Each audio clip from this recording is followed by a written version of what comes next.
Well, on stage, let's shift our focus. Let's talk about the spirit of India. Yes, that's the theme for our next session. Devika Chopra, Associate News Editor, will be moderating this of NewsX. And Sanjeev Chopra, TEDx speaker, is joining us, our esteemed speaker today. Also, Uday Mahurkar, author, historian and Information Commissioner, Government of India, is also with us. Could we have a round of applause for Sanjeev Chopra and Uday Mahurkar? Devika, the floor is yours. Mr. Chopra, could we please have you on stage? Thank you for that, Uday. Mr. Chopra, let's have you on the stage so that we can begin with the spirit of India. Firstly, of course, we thank both of our panelists for joining us at the very first edition of the Festival of Ideas. We're kickstarting from the national capital. I have with me Mr. Uday Mahurkar. He's an author and also the Information Commissioner. And we also have with us Mr. Sanjeev Chopra, who's also an author and a TEDx speaker. So I'm sure it's going to be a very interesting session. Mr. Mahurkar, let me begin with you, sir. I want to just understand by asking you, how do you think the idea of India has transformed? You see, if you look at the last 9 years, things have happened which didn't happen in the preceding 60 years, Take every field, Take aviation, take poverty alleviation. Chandrayaan is, of course, the latest, the landing of Chandrayaan 3. Not that things were not done before, But then I look at this phase as a phase of national reawakening. Not that things are all hunky-dory, There are problems, but this is a phase of national reawakening. This phase should have started soon after 1947. But the unfortunate and condemnable murder of Mahatma Gandhi brought to power people who did not have complete faith in the ethos of this nation, or some of them were against the ethos of the nation. This phase should have begun in 1947 because our great saints, Swami Vivekananda, Maharishi Aurobindo, Dayanand Saraswati, my Guru Swami Pranavanandaji of Bharat Sevashram Sangh, such saints had prepared the ground. But then Gandhiji's murder became a big impediment. It brought to power people who thrust a certain ideology on the nation. Just imagine that thousands of temples were demolished during the medieval period. Then a section of minority forced partition on this country. And thereafter, even 3 places of worship of the majority community, which is Ayodhya, Mathura, and Kashi Vishwanath, did not come to us. Haven't come to us fully, even now. So this was a secularism which was one-sided. Imagine people talking about secularism and opposing common civil code. It doesn't go anywhere, So these things actually, came in the way of India exploiting its full potential. But I think 2014 was a watershed moment. And thereafter, whatever has happened, not that things, again, I'll again reiterate that not things are all hunky-dory and there are no problems, But then I think each and every field, whether it is development, whether it is economy, whether it is to do with defense services, there has been a marked improvement. Okay. So India is in a phase of national reawakening. That is what I feel. So, Mr. Mahurkar, just wanting to understand from you. Now, India, given the circumstances that we've come out of after independence, we have always been a spirited nation. Just talking about the spirit of India. You say that we're in a national awakening. What do you think has allowed for this national awakening or for the spirit of India itself to transform, as you say, in the past decade? You see, secularism. There are conditions to secularism. Today, not that, again, I'll again reiterate that there are problems on several fronts, But then, there is a feeling that a citizen feels that he can do it. Okay. That spirit is there. You saw the nation reacted to the Chandrayaan landing yesterday. So that is the spirit. Not that it was missing completely, but what I say is that that potential was not fully exploited. Let's take 370. Now 370 in the name of secularism was thrust on the country, It was a temporary provision. Yes. So 370, when I say national reawakening, I talk about 370. Even the opening of Ram Temple is certainly a symbol of national reawakening. Why should the majority be denied their rightful share? And why should they be denied their rights? Places of Worship Act, for example. Okay. I mean, it was just thrust on the nation. So today, there is a feeling in the country, and let me tell you one thing. Even the minorities, there are problems on the minority front. There is a lot of friction between the majority and community in many parts of the country, but then still, they are a part of the development journey. If you look at the way funds are being spent, there is no discrimination. Okay. Minority areas are getting their rightful share. There is no discrimination. Even in UP, there is no discrimination on the basis of caste or religion. Yes. So, in spite of problems, there is a new atmosphere, and every citizen feels that he can do it. He has got the potential. The nation has got the potential to achieve things which he could not achieve in the last, after 1947. Okay, so it's gone from a we may be able to do it to a can-do spirit. Certainly. In the past decade. Certainly. All right, Mr. Chopra, coming to you, sir. Same questions to you. I'd just like to understand from you, how do you think the idea of India has transformed? Thank you very much. Thank you, colleagues. You see, one of the things is that we use the word new, transformational. These words have become very common now. Everybody thinks, when you look at the advertisement of any state government, whether it is the government of Chhattisgarh, which completes 100 days, or it is the government of Madhya Pradesh, which completes 100 days, both completely ideologically apart, but they all seem to be transforming themselves. 100 days seems to be a major achievement for every chief minister in the country, for every prime minister in this country. Now, the fact is that the country has done very well, and a lot of credit has to go to the current prime minister and his leadership for having really transformed the country.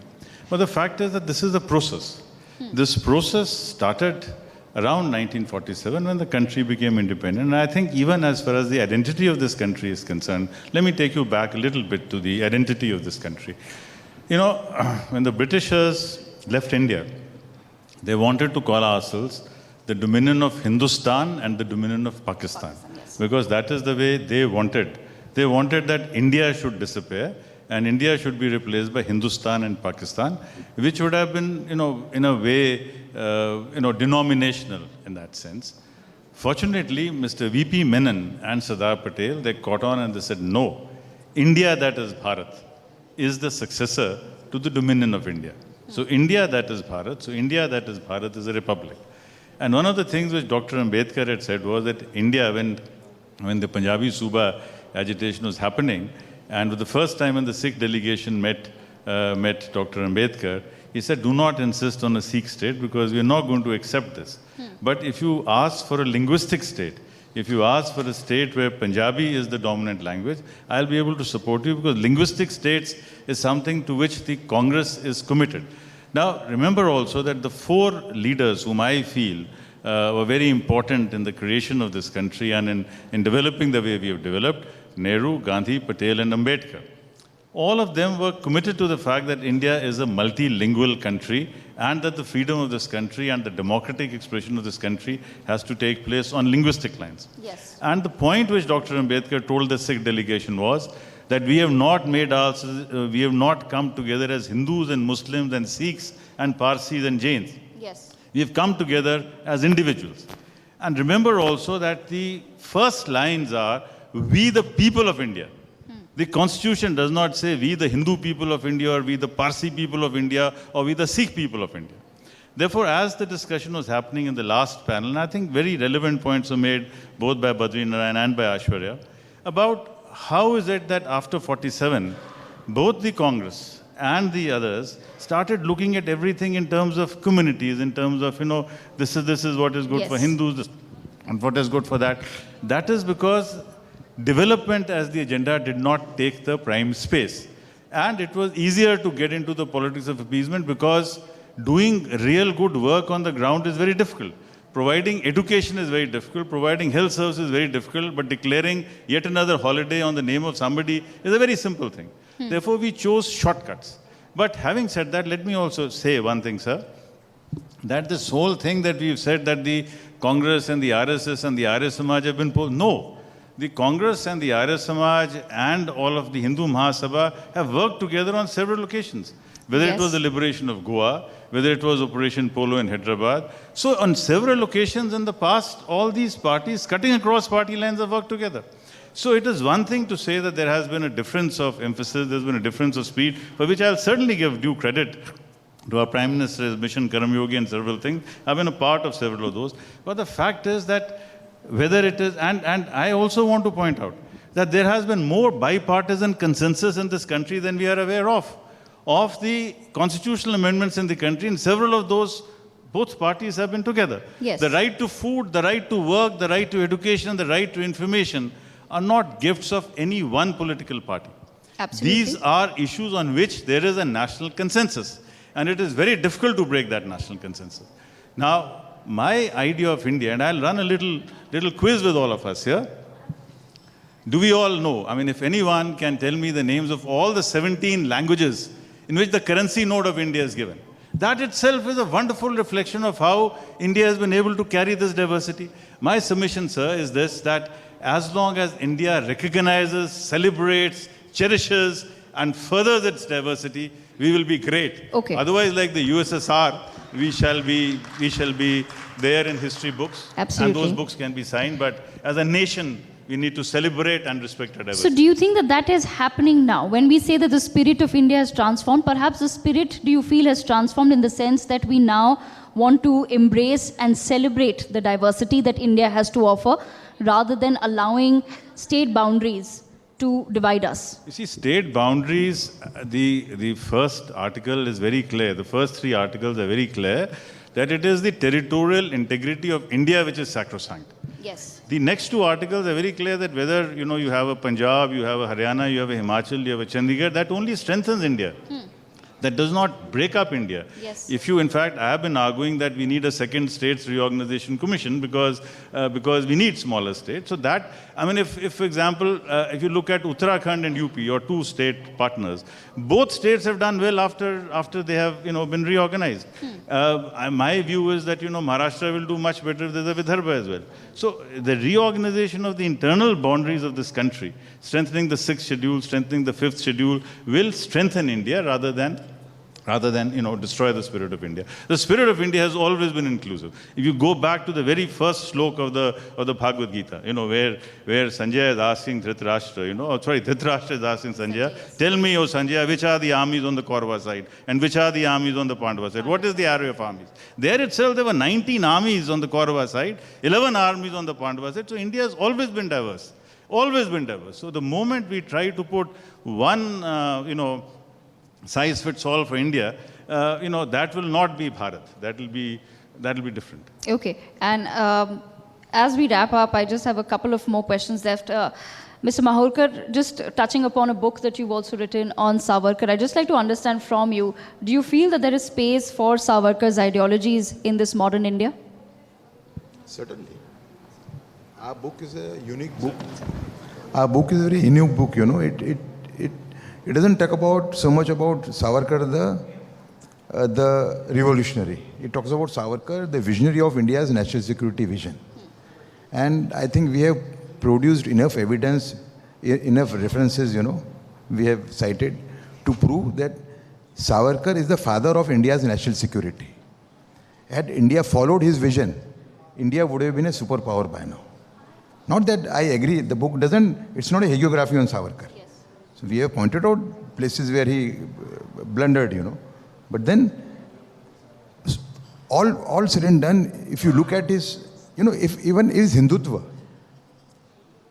let me underline this. It is nation first.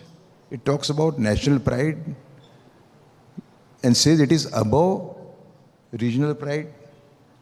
It is above religious pride. It is above caste pride. And there are 2-3 instances I would like to cite. That Savarkar's Hindu manifesto was very clear. He said all religions and all castes will have equal rights in independent India. Goes a step further and says, if somebody tries to hinder the puja archana of Muslims and Christians, the state will step in and ensure that they are able to offer their prayers. In the third place, he warns.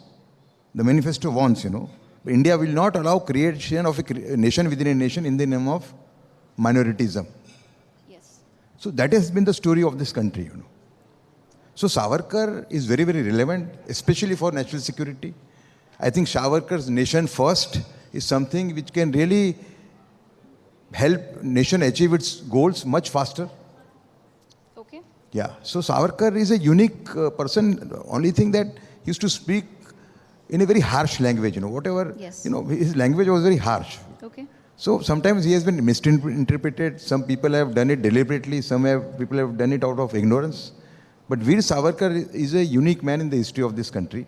Mm-hmm. And all the national security threats which nation has faced over the last 75 years, all the threats were foreseen by Savarkar 60 to 80 years ago, whether it is Okay. China, whether it is internal problems of this country, Assam, all these problems were foreseen by him. So I also call him as the Nostradamus of India's national security. Okay. Yeah. All right. And I have to wrap up in... Yes. Let me add to this. See, 1909 was the year when he wrote the first War of Independence. In fact, it was Veer Savarkar who changed the entire way we were looking at mutiny. So, as a historian and as a student of history, we'll give full credit to Veer Savarkar for having changed the narrative. Till 1850, till 1909, and in fact, our history books till 1950 still called it the mutiny. We must give full credit to him for having done that. 1909 was also the year when 2 other great books were written. One was Hind Swaraj by Mahatma Gandhi, and the other was the Uttarapara Address, which was given by Sri Aurobindo. Now, 1909 is great, sir, for the reason that 3 very distinct ideas about India came up. My view is that all 3 books have to be written and read. Not written, have to be reread, because all these 3 were very important and very seminal in the creation of India. You cannot think of India without thinking of Hind Swaraj. You cannot think of India without thinking of the first War of Independence, which he wrote. And you cannot think of India also without Sri Aurobindo's address, whose 150 years we're celebrating. Yes. And he said that the salvation of India does not lie in its material progress, does not lie in its military progress. It lies in its spiritual and cultural evolution. And I have mentioned in this book also, the contribution. But, we have to balance. The only issue that I have is that Indian history and the political narrative of India cannot be based on just one thought. It is a multiplicity. It's a bouquet. It's a bouquet of flowers in which you have roses, you have chrysanthemums, you have tulips, you have so many of these things. So that's the point that I like. One thing I would like to add. And yes. You see, the number of ultra-Wahhabis, the radicals in the Muslim community, were only 10% at the time of, that is my study, at the time of independence. Today, their number has grown to almost 30-40%.